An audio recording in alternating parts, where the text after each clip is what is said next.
Doctor Valmiki प्रसाद अपने परिवार के साथ लखनऊ में रहते थे। यह एक प्रसिद्ध डॉक्टर थे, इसलिए इनका क्लिनिक अच्छा चलता था। इनकी इकलौती बेटी थी जिसका नाम सुधा था। सुधा बड़ी ही सुंदर थी। सुधा को बचपन से ही कभी किसी चीज की कमी नहीं हुई थी। बड़े ही नाजों से पली बड़ी हुई थी। जब सुधा का विवाह पास के विधायक जी के बेटे के साथ हुआ, तब शहर के लोगों को दावत दी गई थी। सब कुछ बहुत ही बढ़िया हुआ था, लेकिन यह क्या, एक ही माह के बाद वह लड़की अपने पिताजी के पास आकर फूट फूट कर रो रही थी। सिसकियों के कारण वो कुछ बोल नहीं पा रही थी। पिताजी के बहुत पूछने पर उसने बहुत देर बाद बोलना शुरू किया और बोला, पिताजी, मैं उस घर में फिर कभी नहीं जाऊंगी, आपके पास ही रहूंगी। ऐसा बोलकर वो फिर से जोर जोर से रोने लगी। पिताजी समझदार थे। उन्होंने अपनी बेटी के सिर में हाथ फेरते हुए बोले, कोई बात नहीं बेटा, तू आराम कर, हम बाद में बात करेंगे। और बेटी की माँ को इशारा करते हुए कहा, इसे कुछ खाने को दो और संभालो। शाम को हालात को समझते हुए पिता ने पूछा, अब बताओ क्या हुआ, क्यों नहीं जाना चाहती हो तुम अपने ससुराल? बेटी ने बताया, पिताजी, मेरी वो सास सास नहीं, दुश्मन है मेरी। सुबह से शाम तक वो केवल मेरे ही पीछे पड़ी रहती है। पूरे मोहल्ले में मेरी बदनामी कर रखी है। वो हमेशा मुझे गालियां देती हैं और कहती हैं, तुझे यह नहीं आता, तुझे वह नहीं आता। ना जाने तेरे बाप माँ ने क्या सिखाया है। पिताजी, घर के सारे लोग सास का ही कहना मानते हैं। पिताजी, मैं साफ कह देती हूँ, उस घर में या तो वो बुढ़िया रहेगी या मैं। एक साथ मैं एक पल भी नहीं रहना चाहती। पिताजी गुस्से से बोले, हमने तो तुझे अच्छे संस्कार दिए हैं, वो तुम्हारी माँ के समान है, उनके लिए ऐसे शब्द मत बोलो। कुछ समय दो, सब ठीक हो जाएगा। बेटी ने कहा, पिताजी, मैं एक शर्त पे वहां वापस जाऊंगी। पिता ने कहा, वो क्या शर्त है? पिताजी, आप तो इतने बड़े डॉक्टर हैं, दवाओं के विषय में जानते हैं। पिताजी सिर हिलाकर हामी भर रहे थे और बोले, तो आप मुझे कुछ ऐसा जहर दे दो जिसे खाकर मेरी सास मर जाए, क्योंकि मैं उसे किसी भी रीति से बर्दाश्त नहीं कर सकती।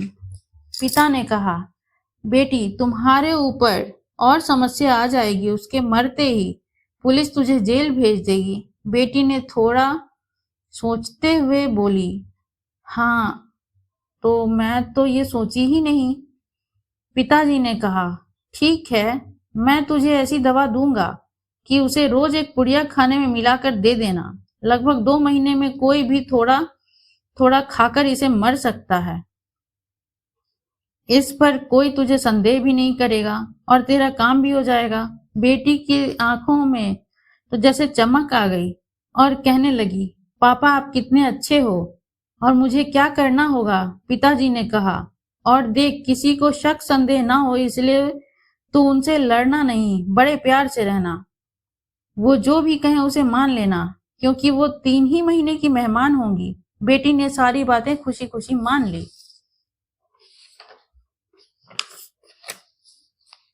और अपने पिताजी से 3 महीने के हिसाब से 90 धीमे जहर की पुड़िया लेकर अपने ससुराल लौट आई।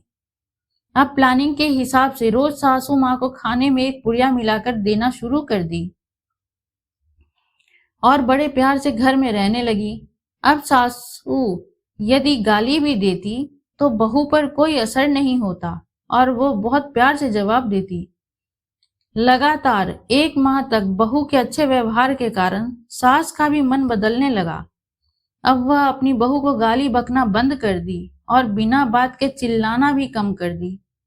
बहू को भी लगने लगा कि कुछ दिनों की ही मेहमान है मेरी सासू माँ, इसलिए इसकी सेवा और कर देती हूँ।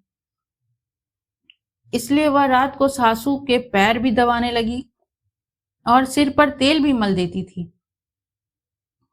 अब तो सासू माँ सारे मोहल्ले में कहती नहीं थकती कि बहू हो तो मेरी बहू जैसी, और वह अपनी बहू को अपनी बेटी से भी बढ़कर प्यार करने लगी। उसे घर का सारा अधिकार और जेवर और सब कुछ सौंपने लगी। यह सब देखकर बहू की आंख में आंसू आ गए और वह अपनी सास को अपनी माँ के जैसे प्यार करने लगी। एक दिन अपने पिता के पास आई और अपने पिता से लिपट कर रोने लगी और कहने लगी, पिताजी आप कुछ भी करो लेकिन मेरी माँ को बचा लो। पिताजी ने कहा, माँ को तो वो तो ठीक से सो रही है। बेटी ने कहा, अरे मैं सासू माँ के विषय में बोल रही हूँ। पिताजी ने कहा, क्यों, क्या हुआ उनको?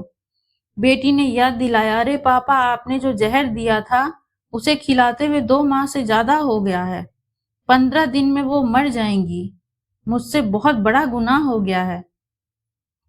मैं अब उन्हें मारना नहीं चाहती। आप कुछ भी करिए और उस जहर का तोड़ दीजिए।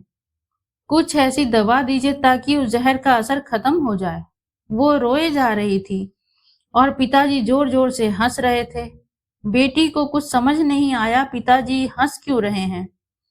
तब पिताजी ने कहा, बेटी चिंता मत करो, उन्हें कुछ नहीं होगा। मैं जानता था तेरा दिल बहुत अच्छा है, तू किसी को मार नहीं सकती। मैंने जो पुड़िया तुझे दी थी वो काला नमक और जीरे का पाउडर था जो स्वास्थ्य के लिए लाभदायक है।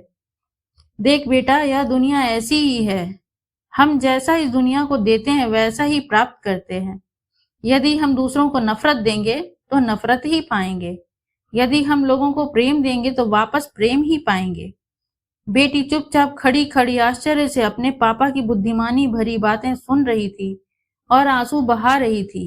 ये खुशी के आंसू थे। अगर यह कहानी आपको अच्छी लगी हो तो लाइक एवं सब्सक्राइब करें और इस कहानी से क्या शिक्षा मिली कमेंट में जरूर